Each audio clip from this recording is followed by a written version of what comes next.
Okay, welcome back to the 4.6 notes over the mean value theorem and Rolle's theorem. In this example, we want to show that the conditions for Rolle's theorem are met. Okay, so the first thing I want to show is that f of x is a continuous function. Okay, f of x is a polynomial. Okay, so I'm going to write f of x is a polynomial. Okay, so we know that it's differentiable, okay, everywhere, differentiable for all x. Okay, so that's the first thing. And so if it's differentiable for all x, then it's also continuous for all x, okay?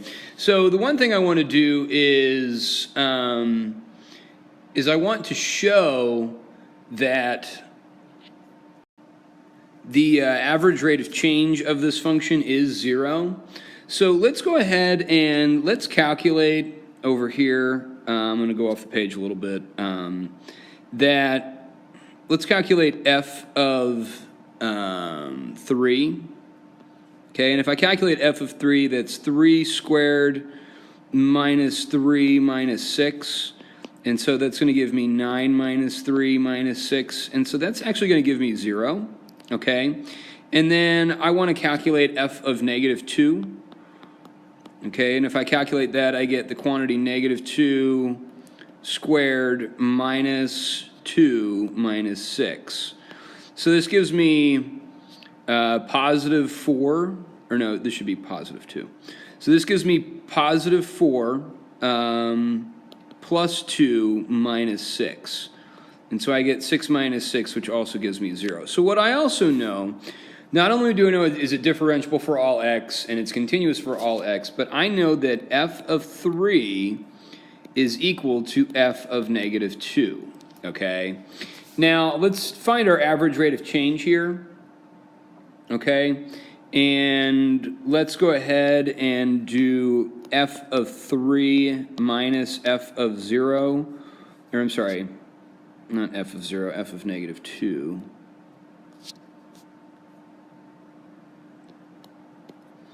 Okay, all over 3 minus negative 2. Okay, and so f of 3 is 0, so I'm going to put in 0. Minus 0 all over 5. Okay, so we end up getting a value of 0. Okay, now what we want to do is we want to find a value c where the slope of the tangent line is 0. Okay, so let's go ahead and find our derivative.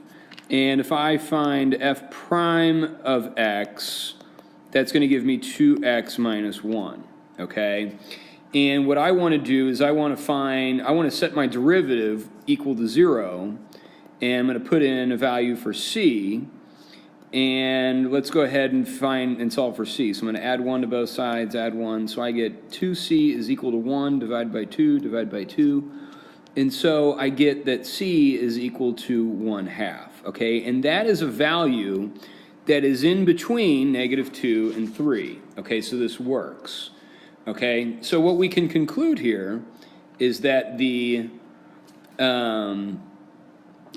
at x equals 1/2, the slope of the tangent line,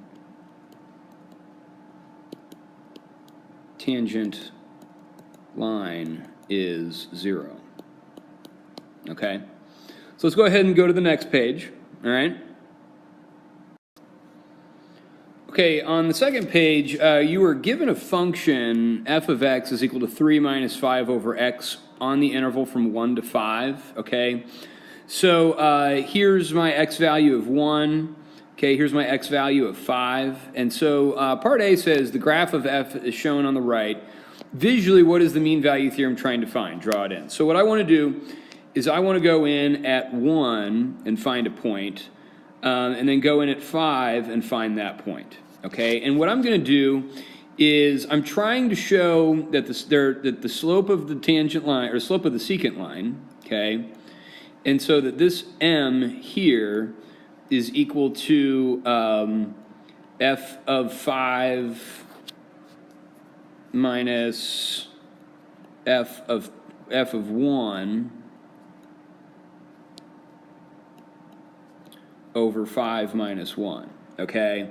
That's what that slope is equal to. Now, but the mean value theorem states that if we are continuous and differentiable, which this function is, and you can just tell by the graph, okay, it's nice and smooth, there's no breaks, there's no holes, that there is some point C in here where the slope of the tangent line is equal to the slope of the secant line, okay? And so this slope here, M, is equal to some derivative value at some x value C, okay? And finding that x value C is what we're trying to find, okay? So, but if we wanted to actually write something in here and actually say that, we would say that there is an x coordinate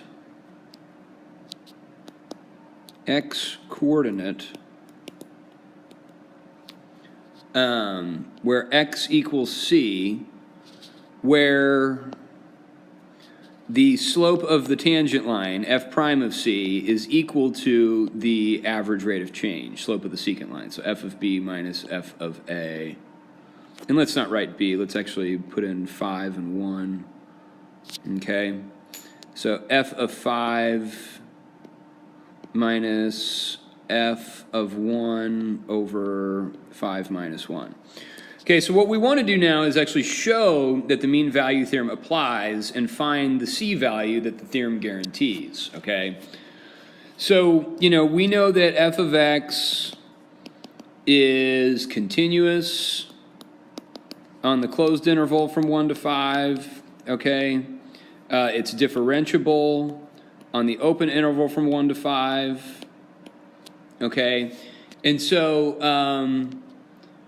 and let's go ahead and figure out the derivative here, okay? So the first thing I'm going to do is rewrite my function as f of x is equal to 3 minus 5 times x to the negative 1 power. And if I found my derivative, I would just write f prime of x is equal to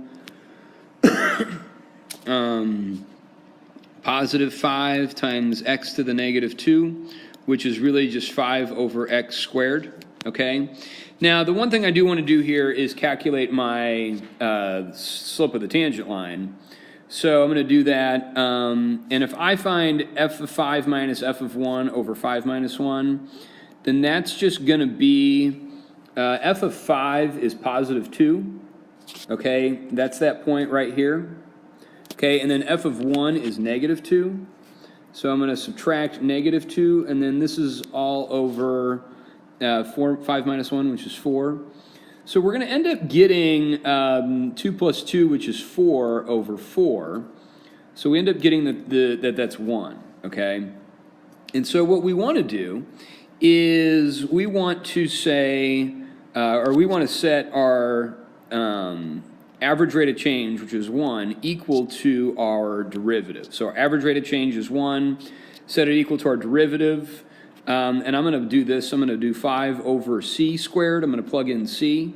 Okay, and now I want to solve for c. And so I'm going to go ahead and multiply both sides by c squared and by c squared, and we get that c squared is equal to 5. And if I take the square root of that, then I'm going to get that c is equal to plus or minus the square root of 5. So now we get two values for c, but we want to see which one of these values for c is the one that we're looking for, okay? Now what I know is that we're looking at this function over the x values between 1 and 5. And so I have a positive square root of 5 and I have a negative square root of 5, okay? And so my value for c, we're going to actually choose the positive square root of 5, okay? Because that's in our interval. That's in the interval from 1 to 5, okay? And the square root of 5, you know, it's larger than the square root of 4. Square root of 4 is 2. It's smaller than the square root of 9, which is a square root of 3. So I'm just going to approximate this. I don't know what it is, but it's probably around like 2.2 or something like that, okay? This is a guess, all right? But I know that it's in between 1 and 5. That's all I'm trying to figure out, okay? So hopefully that helped visually with what's going on. Let's go ahead and take a look at the next question, and this is the important question. Okay, on this example, let's go ahead and read through this. But you are driving a car traveling on an interstate highway at 50 miles an hour. And you pass a police car. Okay, 4 minutes later, you pass a second police car, and you are again traveling at 50 miles per hour. The speed limit on the interstate is 60 miles per hour, and the distance between the two police cars is 5 miles.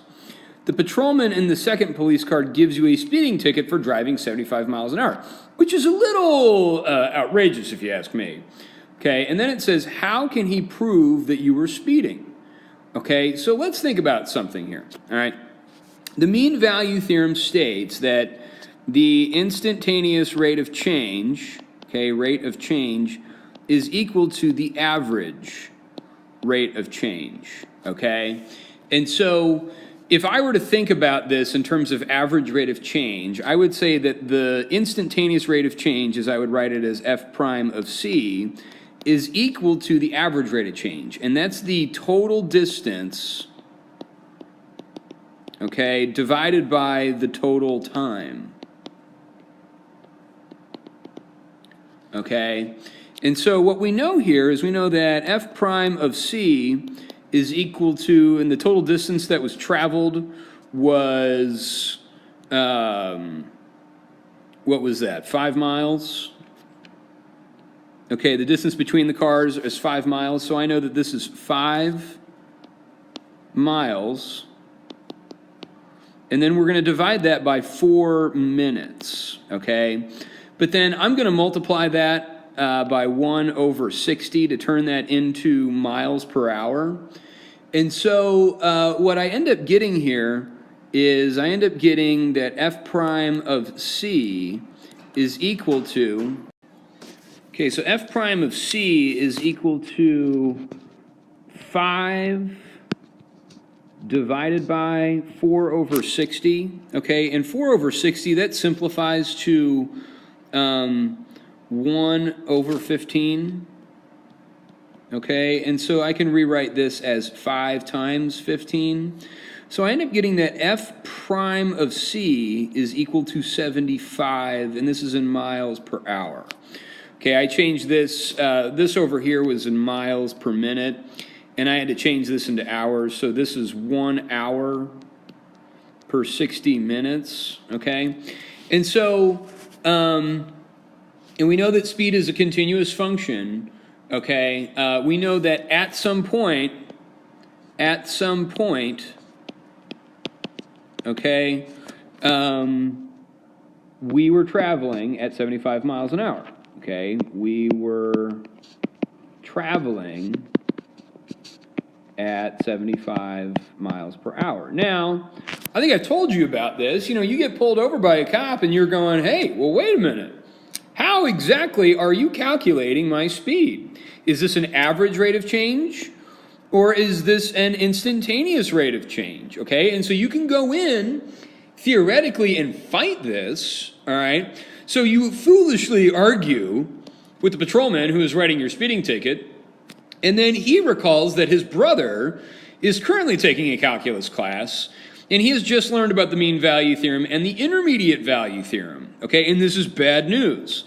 Now the patrolman comes back and rewrites your ticket and charges you for driving 65 miles per hour twice during the 4 minutes. So, folks, I would advise against doing this, but let me go ahead and show you how the cop is actually calculating this, okay? So here's what we know. Let's just kind of graph this, all right? We know by the mean value theorem that you are traveling 65 miles per hour, okay? So let's just draw a scenario here, okay? And I'm going to call this 75. I'm going to call this 50. Okay, at some point here, at time 1, or at time 0, when the first cop sees you and clocks your speed at 50 miles an hour, and then 4 minutes later, okay, also clocks you here at 50, okay? So what we know is that at some point C in here, you were going 75 miles an hour, okay? And so you had this scenario. So by the intermediate value theorem, okay, you had to have been going 65 miles an hour at some point, at two different points here, between 0 and 4. Okay, so by the intermediate value theorem, you were traveling 65 miles per hour, okay? Now, we do need to specify here that you were traveling 65 miles an hour, so we traveled 65 miles per hour over the interval from 0 to c, okay? So from 0 to c, we traveled 65 miles an hour, all right? So traveled 65 miles an hour over the interval from 0 to c, some value. And then we traveled 65 miles an hour also between some c value and 4. Okay, we also traveled 65 miles an hour. So that's between some value c and 4. So and that interval as well. Okay, so like I said, you know, guys, if you get a speeding ticket, you can try and fight it. Just hope that the judge doesn't know calculus. And remember, folks, hope is a good thing, maybe the best of things, and no good thing ever dies. Follow your heart. Get started on your homework.